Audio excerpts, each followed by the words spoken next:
Conselho Ministro autoriza a Ministra Finanças a negociação com autoridades Emirados Árabes Unidos, onde assina convenção dupla tributação.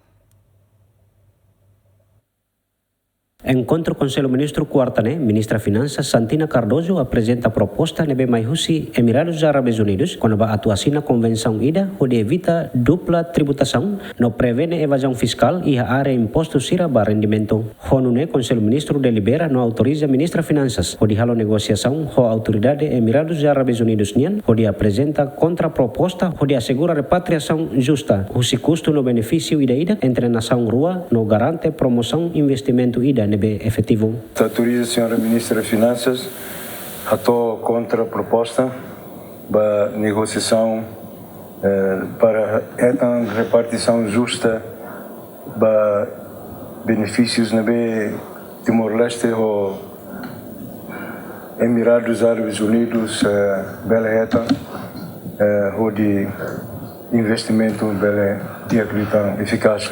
Além de Conselho Ministro Mos delibera onde autoriza a despesa para celebração contrato subvenção entre Ministério Petróleo e Recursos Minerais o Timor GPP o montante dólar americano milhão san resinen batin ang riuroron resen 5. Equipa cobertura ZMN.